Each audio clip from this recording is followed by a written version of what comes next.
Hello fellow Grovers, so it's my turn to read, and this is a storybook that certainly my class are familiar with, so Lilac class, you're going to recognise this. This is from one of my favourite authors, Enid Blyton, and it's springtime stories, so it's absolutely perfect, particularly for the lovely weather that we're having now. So I'm going to read a story that some of you might have heard before, probably lots of you haven't. It's called The Disobedient Bunny. It's a really lovely, cute little story, so here goes. Once upon a time, there was a little bunny called Coo. He was the dearest, softest, prettiest little bunny on all the hillside, and his mother and father were very proud of him. But he was terribly naughty. Nobody could think why, because all his brothers and sisters were very obedient little bunnies and always did what they were told. "Don't go out on the hillside until the sun has gone," Coo's mother would say to them all. "It isn't safe until then."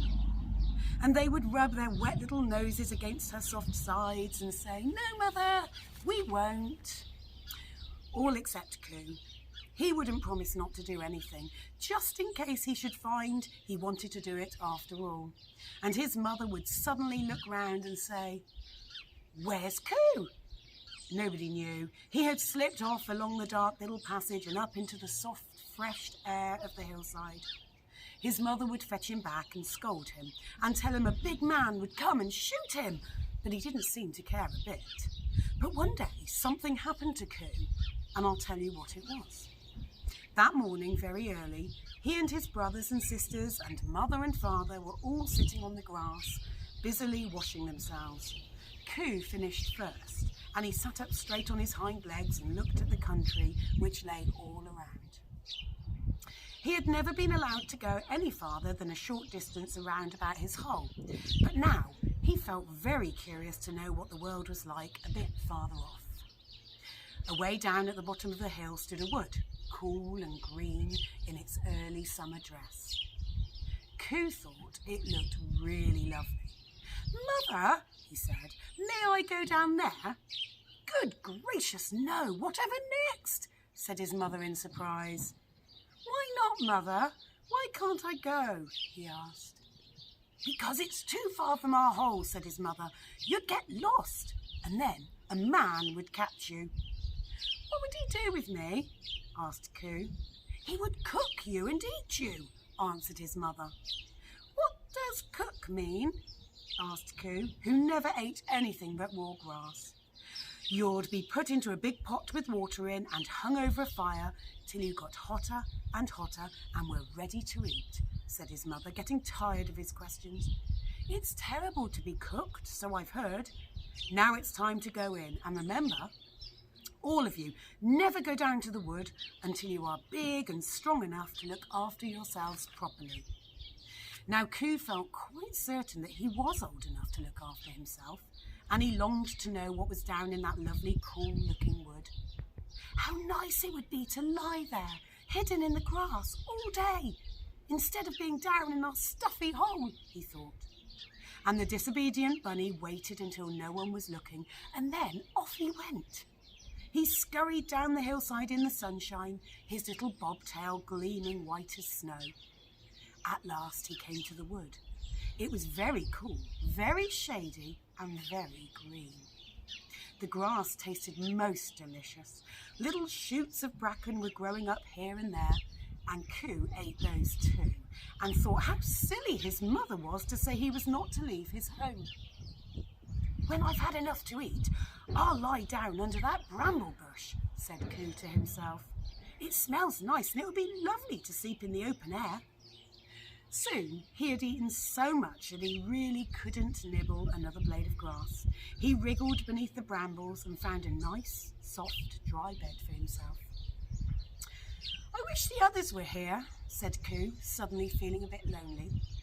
Mother was quite wrong about being caught and cooked. "Why, I've not seen anybody at all except bees and butterflies. Caught and cooked, indeed." Just at that moment, there was a stir and a flutter somewhere nearby.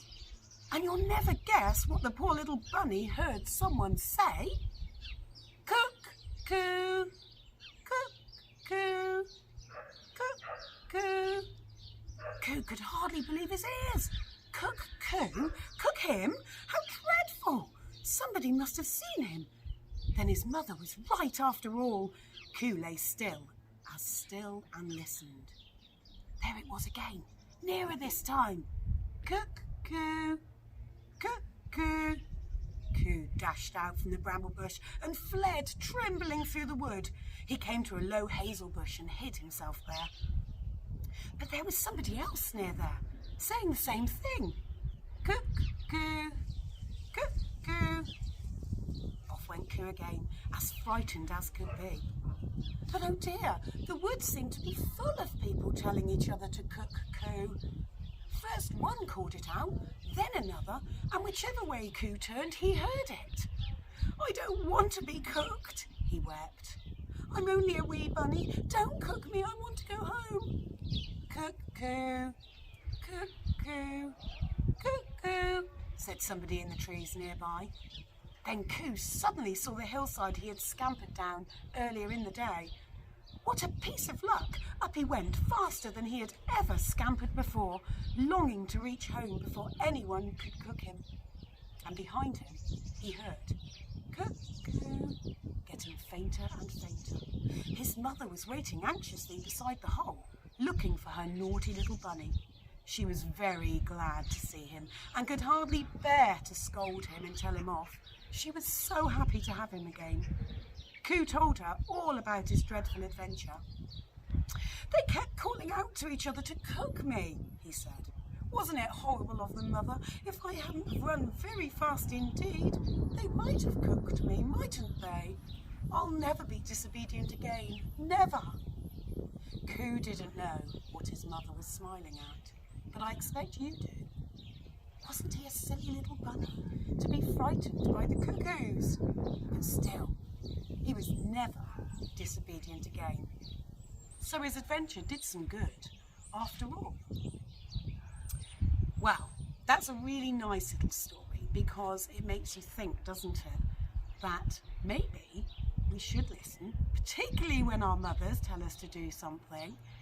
And when you hear that cuckoo, have a little think about the disobedient bunny. I think you might hear some of them at the moment, given the lovely weather we've had. And tonight, for Groveanory, you can have a little think about the story and enjoy and think about how lucky Coo was that he managed to run away as fast as he did. Hope you enjoyed that. There's plenty of more lovely stories in this Springtime Stories book, so maybe we'll get to bring you some more.